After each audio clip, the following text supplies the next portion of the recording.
Welcome to my channel.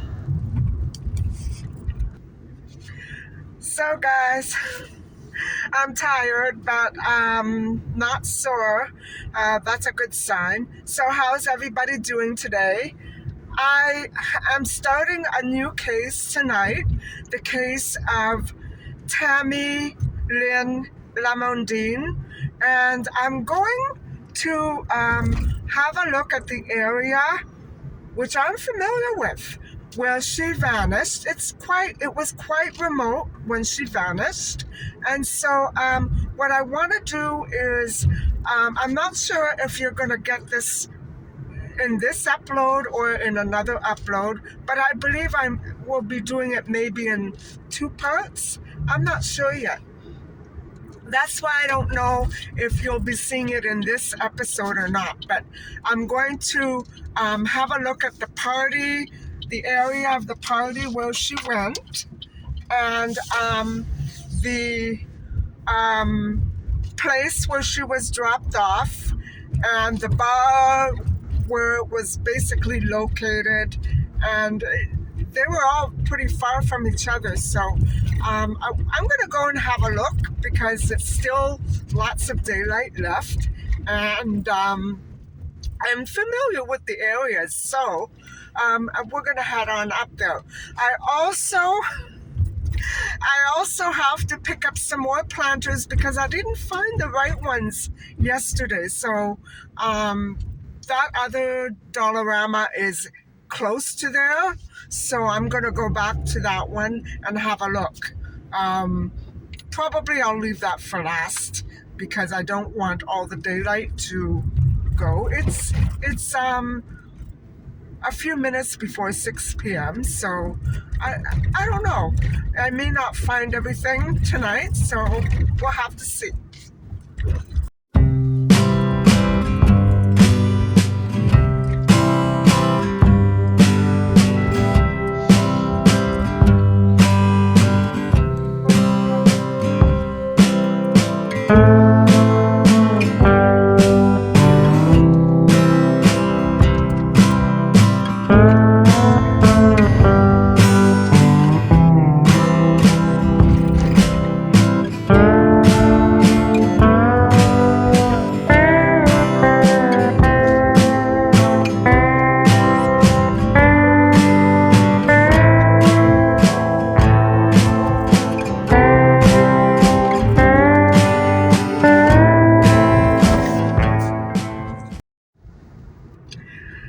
So I thought I would try to take this time during the drive out to familiarize you with a little bit of the background on Tammy Lynn. There isn't an awful lot known about the case. There are a few details. We don't know altogether too much about Tammy's personality. We know her likes and dislikes, which I will get into later on, but we don't have an awful lot. It's just that journalistic, cold, bare, essential detail type of information that we have. So anyway, Tammy Lynn was 20 years old when she vanished in around 2 a.m. on it was 1999, and I will give you the specific date later on, but she was actually, if you can remember back to these episodes where Lisa Mass disappeared. Now we have exactly the same scenario going on here. And so Tammy was a First Nations, her family, she was a First Nations girl, and she came from a single mother family.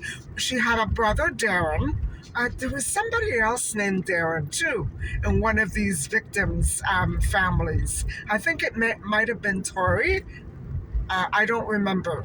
Anyway, she had a brother, Darren, assuming he was younger, and her mom. Jacqueline. And so they were all members of the Beau-Soleil First Nations settlement, which is a Christian settlement on the Christian island itself. And I haven't really dug into that very much so far. I'll probably do that a little later on. But she was a First Nations girl. So that being said, already, as Jacqueline, her mother, understood later on, it caused a bit of a snag in the investigation. And so I'm not sure if it's related to the disappearance. But anyway, so this girl, first let me tell you about the locations. The locations around the disappearance, like the locations that she was traveling through that night, they were pretty far. I don't know where she lived, but she lived in Newmarket, but I don't know what the house was. I don't know if the family is still there. I don't know if I want to check that out. I don't know if it's essential to do that. But anyway, she was traveling from Newmarket to a bar on Main Street, Newmarket. I know where that is. I don't know where the bar is. It's probably gone by now. But I know where Main Street is. And then from there, she went to a house party. And so that's about all the background I'm going to give you. And later on tonight, we'll get into the specifics, like the date and the names of the people and the addresses. But I'm on my way to see the street where the house party was on and the park where she was dropped off around 2 a.m. Now, guys, that to me is weird, but we're going to get into that. I hope I can find the park. It's kind of creepy out there. And if you remember all these creepy back roads that I've been talking to you about, well, there's more of them in that area. So, but apparently this is supposed to be a very beautiful park. It's between St. John's Side Road and Gorham off Bayview. Now, Bayview is a major street. It's like a highway that runs across the entire, all these townships, the entire city. And it'll take you from one township to another if you stay on it. It's like Yonge Street or Highway 11. It's like Markham, Highway 48. All these major streets, if you just stay right on them, God knows where they'll take you, probably to another province. I'm not that adventurous. So anyway, let's head out to the area where this girl vanished.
guys, that was some park.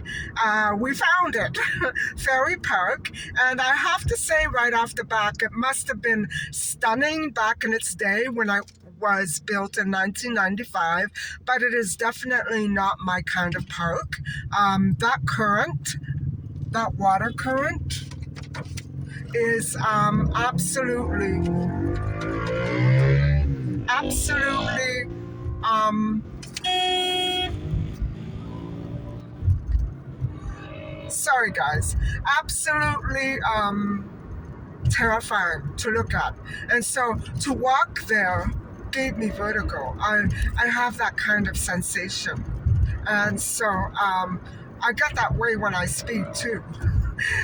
Actually, never going over the speed limit, but you know, sometimes on the highway you have to go a certain speed. And so I had vertigo. I walked just a little tiny bit and I couldn't do it. I was petrified that I would fall over. And I don't know how there was a metal railing by the current, by the water current. I don't know how long that's been there. I wonder how many people have fallen in. Anyway.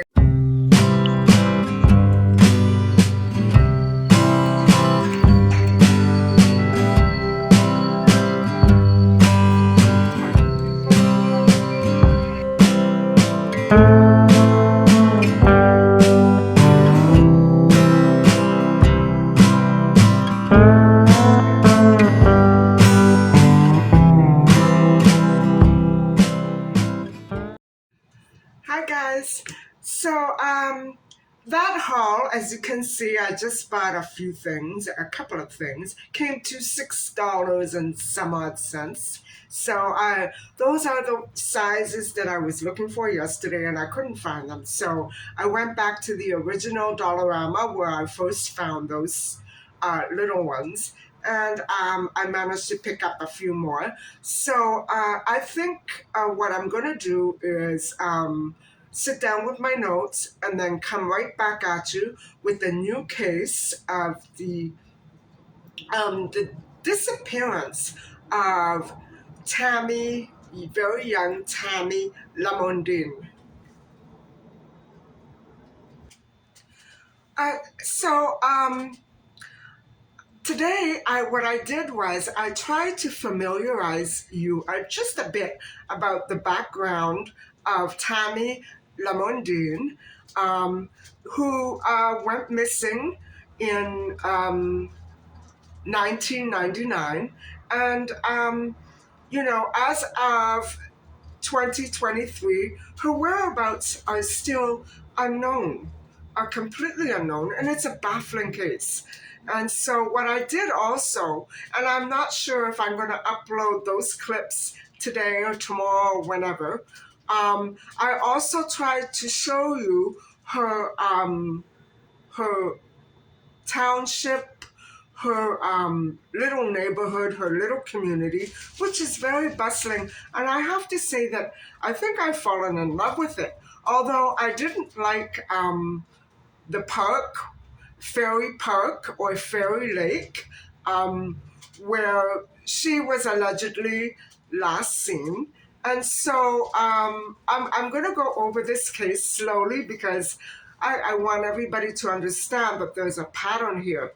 The same sort of pattern that we saw with Lisa Mass. And I don't think that, I think there's another one coming right after this case that I'm going to go over that it's pretty much similar to this. So there's a specific pattern. And even though I'm not reviewing the adult cases, this pattern flows right into adult women who went missing right after parties. So, well, I guess that's a big indication of we shouldn't be partying anymore, but that's not a good way to take these unfortunate tragedies. So let's get into it. So everybody, I want to remind you of the case of little Cheryl Hansen who went missing and disappeared. Her remains were never discovered as of yet. I have a feeling that it may be certain people are refusing to search in certain places.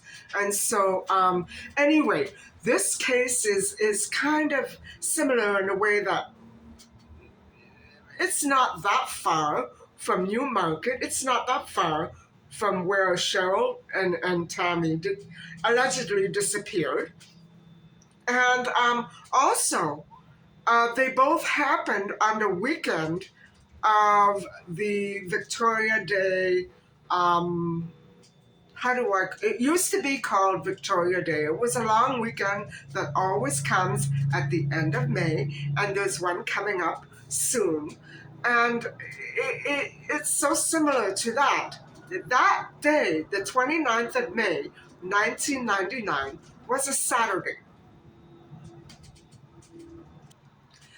But before we launch into the details of the disappearance, I want to familiarize you again with Tammy Lamondin, who was born on February the 4th, 1979. And so she would have been 20 years old on the day of her disappearance, but that wasn't her birthday, obviously, but she was an Ojibwe girl, a First Nations girl, like her mom, Jacqueline, and like her brother, Darren. And so now this family had previously moved to Newmarket in 1996. And so I imagine that back then, that little town that we saw today, it's so cute, isn't it? That was Main Street. And I shouldn't be saying it because I don't know if I'm going to be showing you the clips or not. But when you do see the clip of Fairy Lake and Main Street of Newmarket, it's going to strike you as how close-knit and how close together everything was. And so she moved there with her mom and her brother in the mid-90s. And then Newmarket was a very new and up-and-coming subdivision, although it was still very remote out there. And there weren't all those well-developed highways that I showed you today. They were more or less back roads. And so still major roads, to say the least. So her mom and her brother and herself, they all used to live on Christian Island. Now, that is a settlement, and I have to get back to you because I'm not exactly sure where it was, but I know that there's a big write-up online about it, and so it's not going to be very difficult for me to research. And so I think that's what I'll do just right now. And so, guys, Christian Island, Ontario, is actually in Georgian Bay, and it is very close to Midland, Ontario. And so it's also very closely linked with Hope Island. Now, if you recall the story of Robbie Brown, who went missing way back in the 70s, or no, as a matter of fact, it was in the 60s, you will realize that it's the same community. It's the same, I don't think it's the same Indian reserve, but it's this area is very unique and very known for being linked to different sorts of spiritualities. Now, the how do I say that? The Objiwa Reserve was the Christian Island Indian Reserve number 30. And so that is located actually at Cedar Point, Ontario. And so that was where the family was living before they moved to Newmarket. And so, as for Newmarket, I'm not sure exactly where they were. So, just to give you that little bit of background, it's a very spiritual Indian reserve. And so that's interesting to know because not only do we have um, a similar pattern with the Cheryl Hansen case, but also it's very closely tied in this way, in this respect, with the Robbie Brown case. Now, isn't that interesting? And I'm not sure if Robbie Brown was a First Nations child. I'm not sure at all because that never came up in any of the articles or stories. So I may have to go back and because now I'm curious, you know what I'm saying? So anyway, they had just moved there, just like many of these children are just moving into these neighborhoods. John and Eric had just moved there. Now Tammy had recently moved there. And Cheryl, no. But I remember the Tory Stafford story. They had just moved a week previous to that incident. So it's very, very unique in the way that these same patterns keep cropping up in all of these cases, and it's fascinating. It's making me think that there's some sort of weird connection to their moving and being, closely tied to a spiritual group.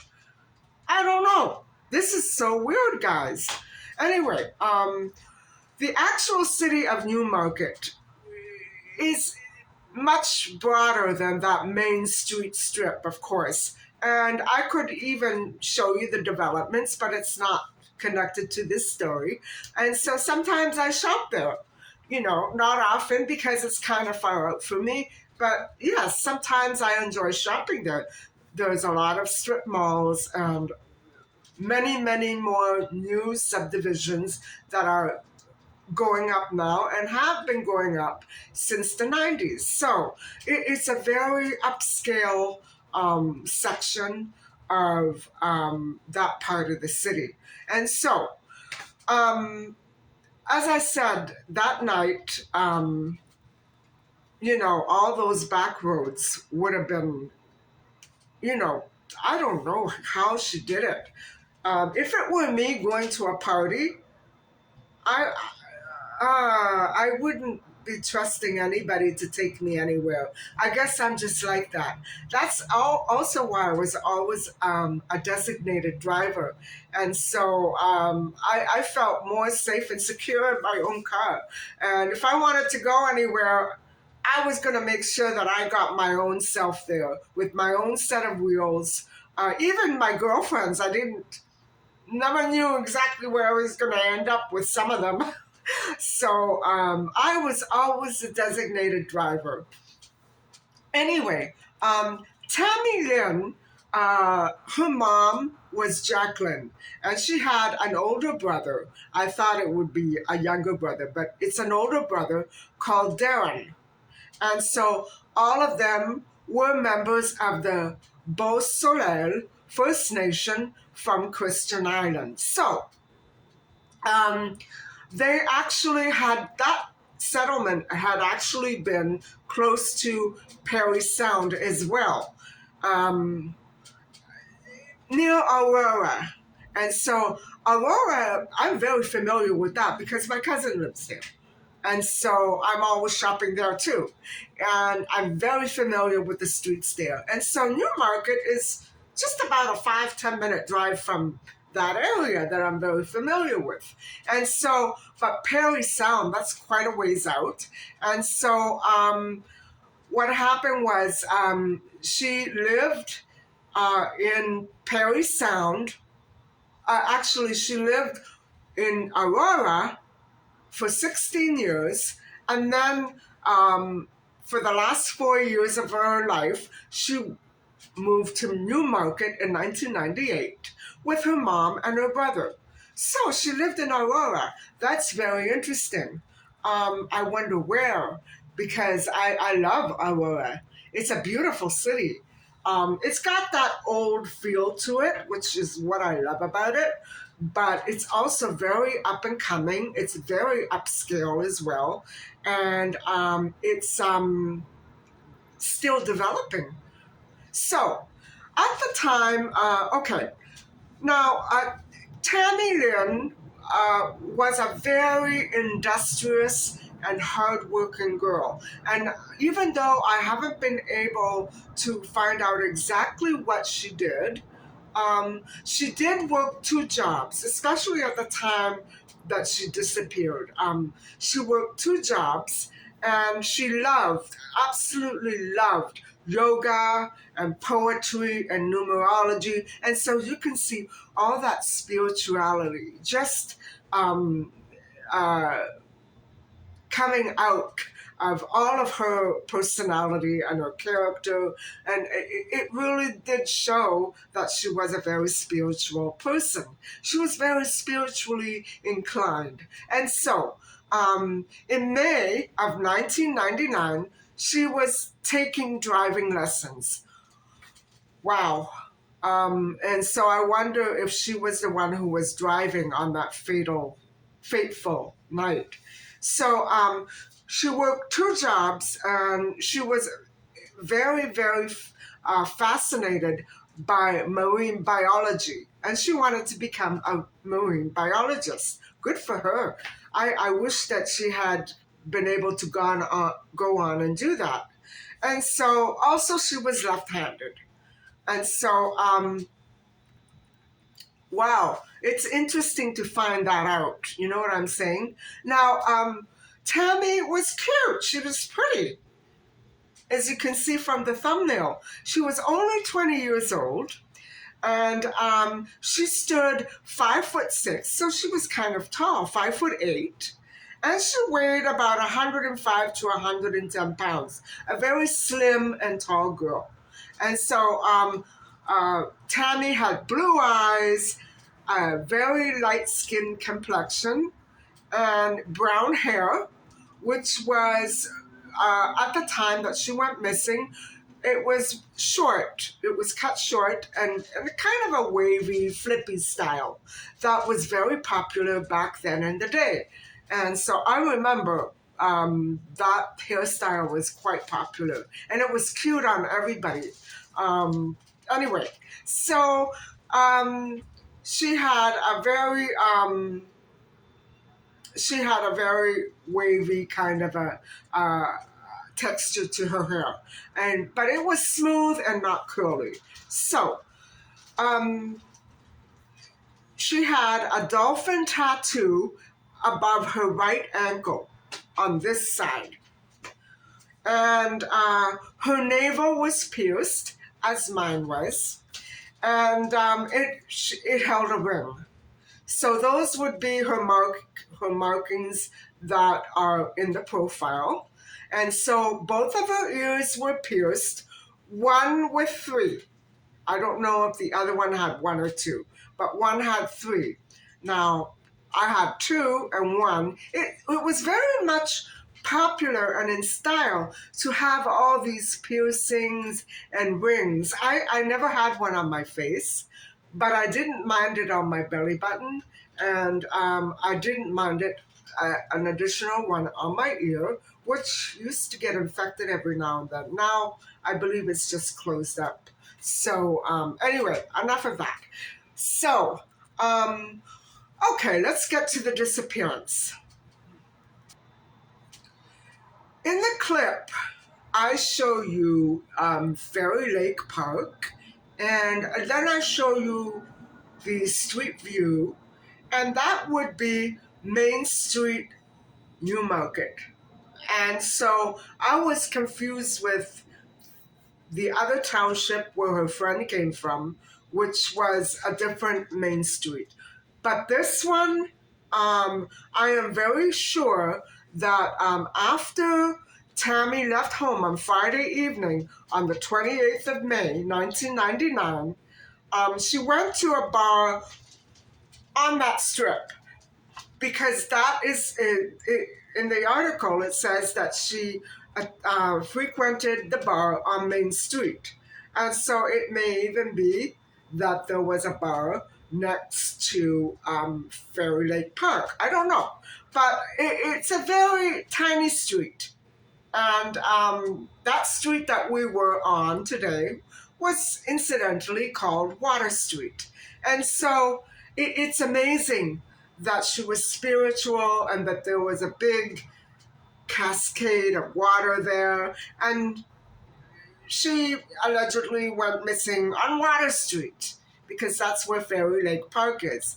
Hold off on that. I'm going to fill you in with more details. And so before going, she first went to the bar with her friends.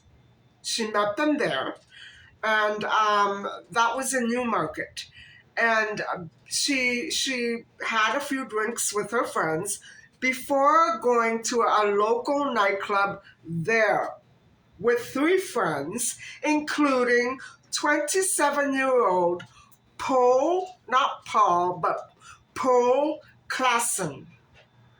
So Tammy and Paul then hopped into, I assume, his car.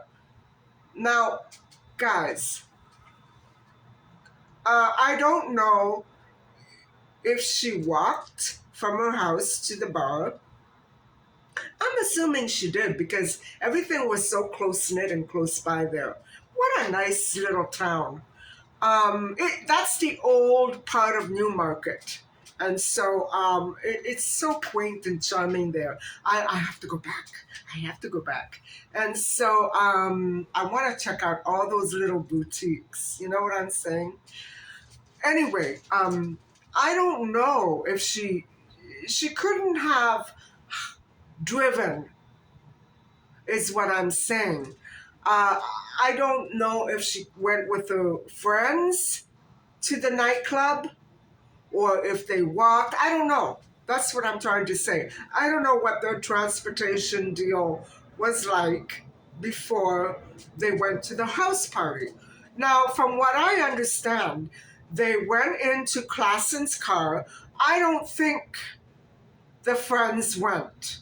It doesn't say here in these articles anything about her friends coming. But so I'm going to leave out that detail. I can't find it. And what happened was Klassen then took her to a party way out in another township, Stouffville. And so, guys, I'm going to leave it at that. I'm going to continue with this next part, and we'll continue with it tomorrow.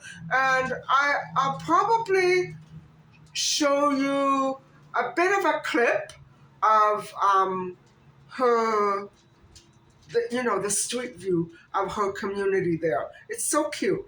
And so anyway, guys, thank you for listening and watching. Now I have a little gardening to do. I want to transplant all my basil, and that's for tomorrow. And thank you so much for listening and watching. Please don't forget to like and subscribe.